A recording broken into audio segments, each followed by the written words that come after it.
You guys asked for it, so here it is. We took our Cayman GT4 RS back to COTA to see what lap time we can squeeze out of it in its stock plus configuration.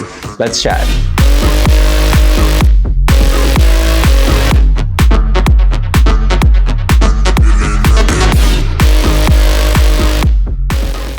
This time we arrived to COTA with new 19-inch wheels and a set of fresh sticky tires. And guess what?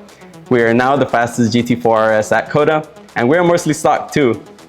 We were set on going full send with big aero, big horsepower exhaust, and aftermarket suspension, but we just couldn't make a deal with our boys over at Dundon. The reason I didn't press hard either for this was that you all wanted to see its max potential stock, and here we are. Previously, this car was running Nankang CRS V2s in 265 front, 305 rear on stock wheels, but for this outing, it is on 812 19-inch wheels with Hankook F200s. The combo on this car is a 250 in the front, 300 in the rear. These wheels are a tight fit, and if you aren't willing to clean the barrels every day, this may not be a good option for you. Say you have an off-track excursion in the gravel, might as well consider your front calipers junk. The front wheel is a 19 by 9 plus 59, and the rear wheel is a 19 by 11 plus 50. These new wheels basically live in the same space as OEM wheels do. These tires seem to work well with the current spring rate on the car, which is OEM 100 Newton millimeters in the front and 140 Newton millimeter in the rear. Last item to consider is that our car was left at stock ride height since the start, and that was to eventually compensate for the loss in height that comes with putting a smaller wheel on the car. The car feels dialed, honestly. Small chassis changes I have made to the car are a full soft sway bar in the rear and a soft medium in the front. This, besides me tearing up and having the front right strut tower replaced on the car already. If you guys are Texas locals, I have a guy. The lap we will be watching was put down in September of 2024, and if you want to see our previous best and use that as a reference, check out the link above as we compare our previous best lap time to pro driver Randy Pobst in a similar car. Let's check this lap out.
Now, for all those of you that are like me and have the attention span of my French Bulldog, which is about 5 seconds, let me do a quick down and dirty breakdown of COTA in this GT4 RS. So we're starting on the run up to turn 1.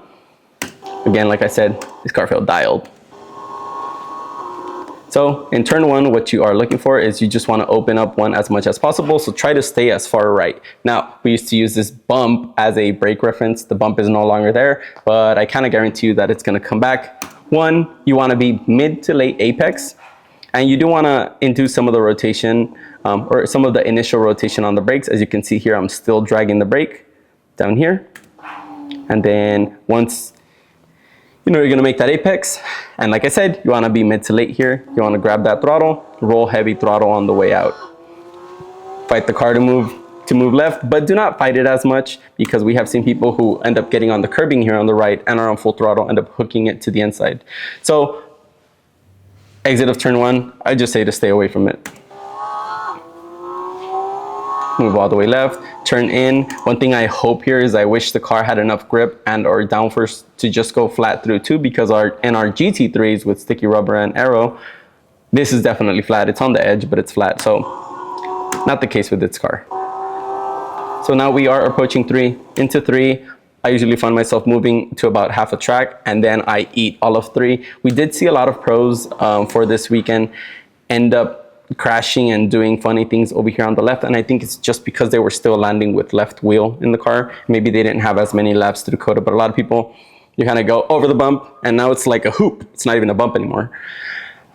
So you go through the hoop, but you want to make sure when you get over that second hoop that the car is 100% straight. So you're going to look at my steering wheel here. As I am on a big brake pedal, my steering wheel marker is completely straight.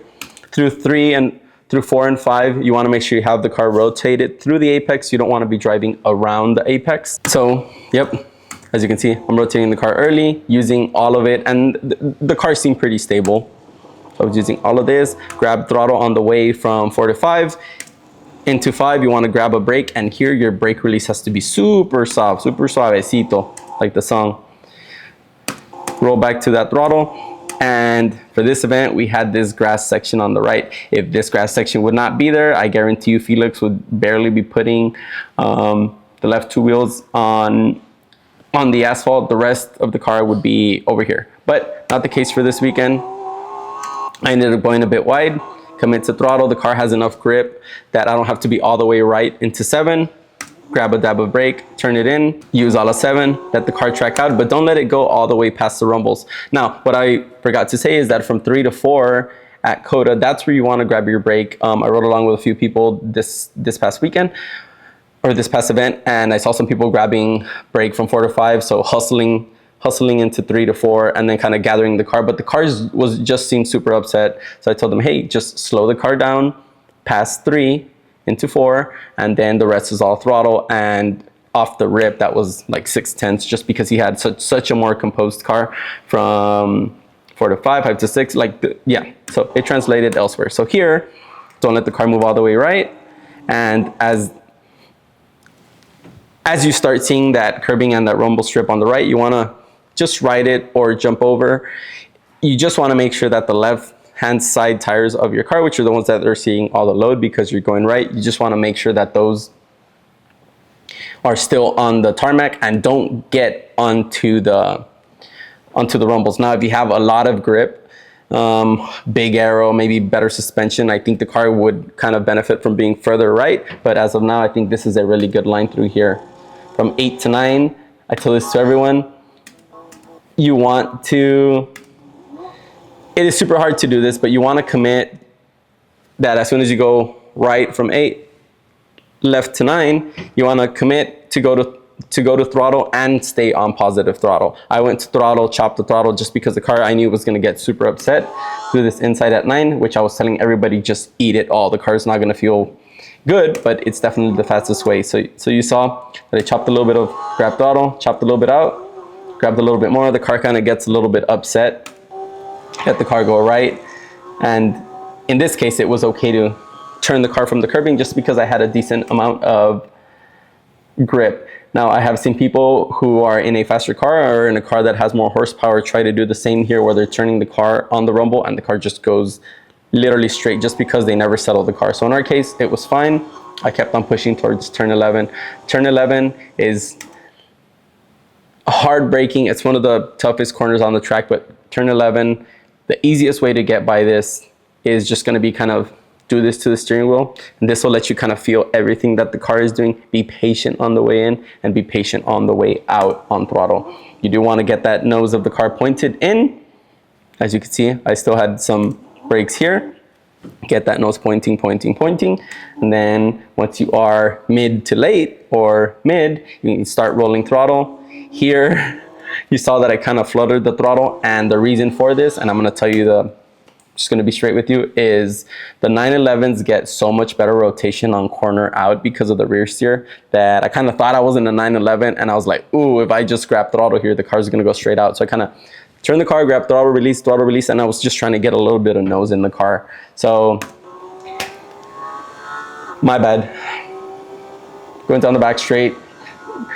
We spoke to a couple friends, and they were like, man, that 4RS is fast on the straights, at least compared to a 3RS on the same day. And the reason for that is just a super narrow car, so the thing just cuts through the air way better.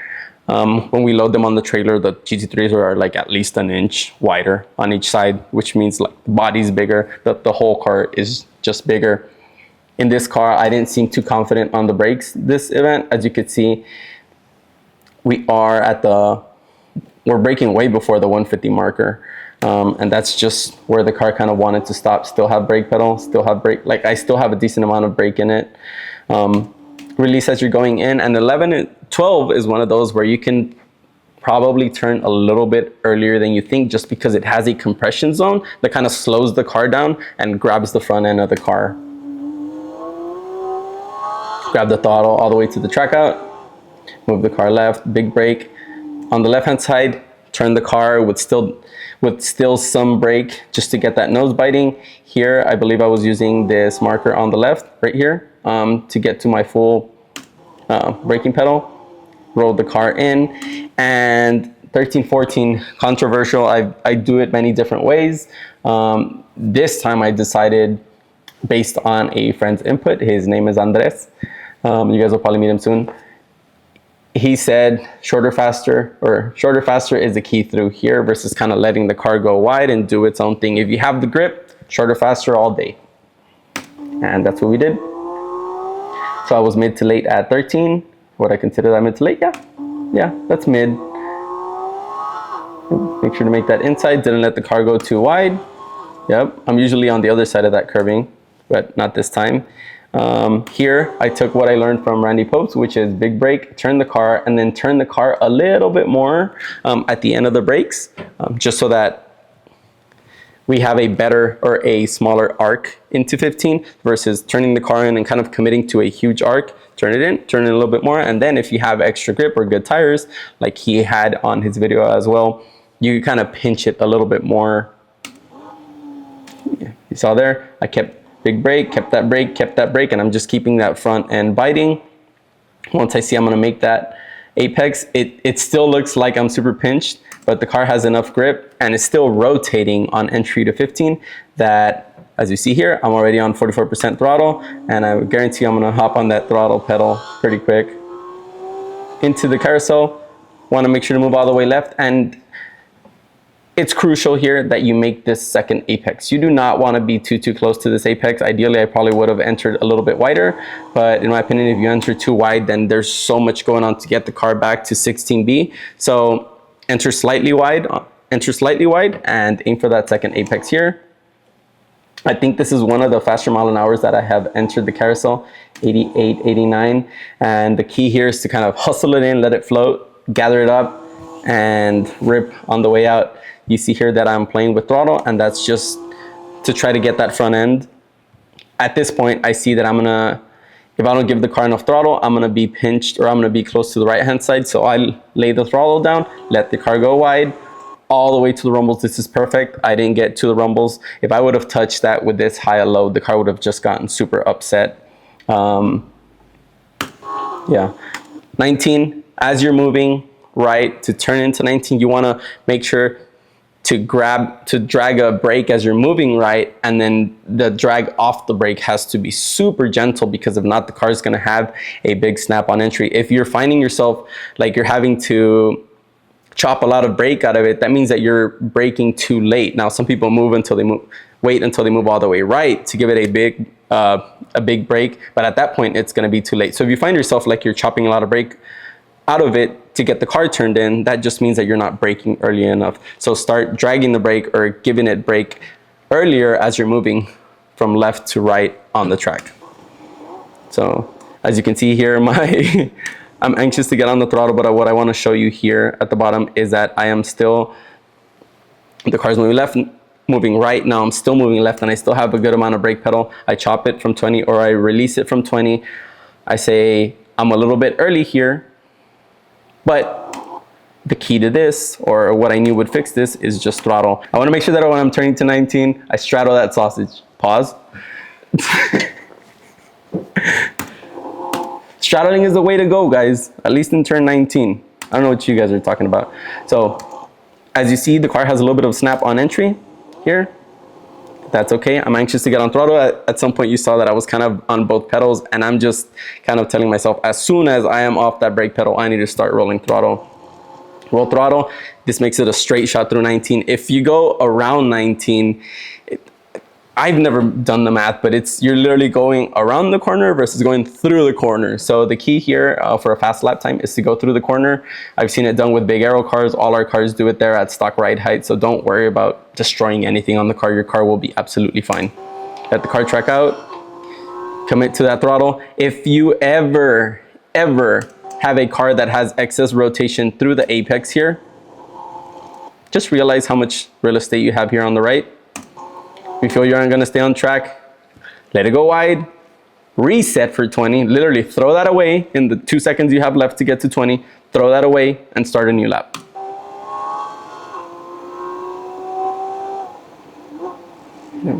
Hard brake as you are right, trail it in.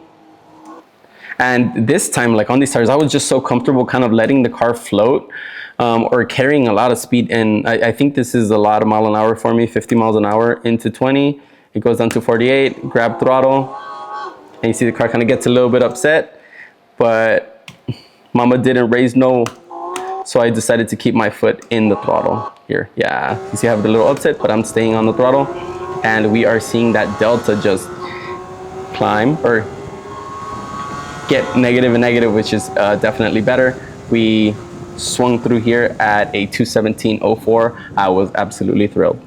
As you can see, it was being sent. It is evident there is always more lap time to be found once you dig through data and compare, although making it happen on track is a completely different thing. Now that we laid this lap down, what would Felix change to our GT4 RS? A few things actually. I would start by moving my lower control arm and rear toe arm to its innermost point to lengthen the arms as much as possible. The longer the arm, the straighter path it creates at the end that connects to the upright. The car will still suffer from a terrible toe curve, but it's least worst with the arms this way. Do recall this Cayman platform is McPherson front and rear, so not ideal, at least compared to the new 911s. Next, let's talk spring rates. If I would do this all over, I would probably remove 10 Newton millimeters from the rear to have a 100-130 combo. This should get rid of the sudden snaps the rear end of this car so much loves to have. I see this a lot on entry to slow speed corners. Now, if I had all the time in the world, I would pair this with a DSC box and start fine-tuning the suspension to COTA. This would be very involved, but would be the last step in finding those last few tenths and do fine adjustments to the behavior of this car. So this looks like the end of the road for our GT4 RS mods. We will continue to push this platform in its current form and hunt for that perfect lap that should eventually come.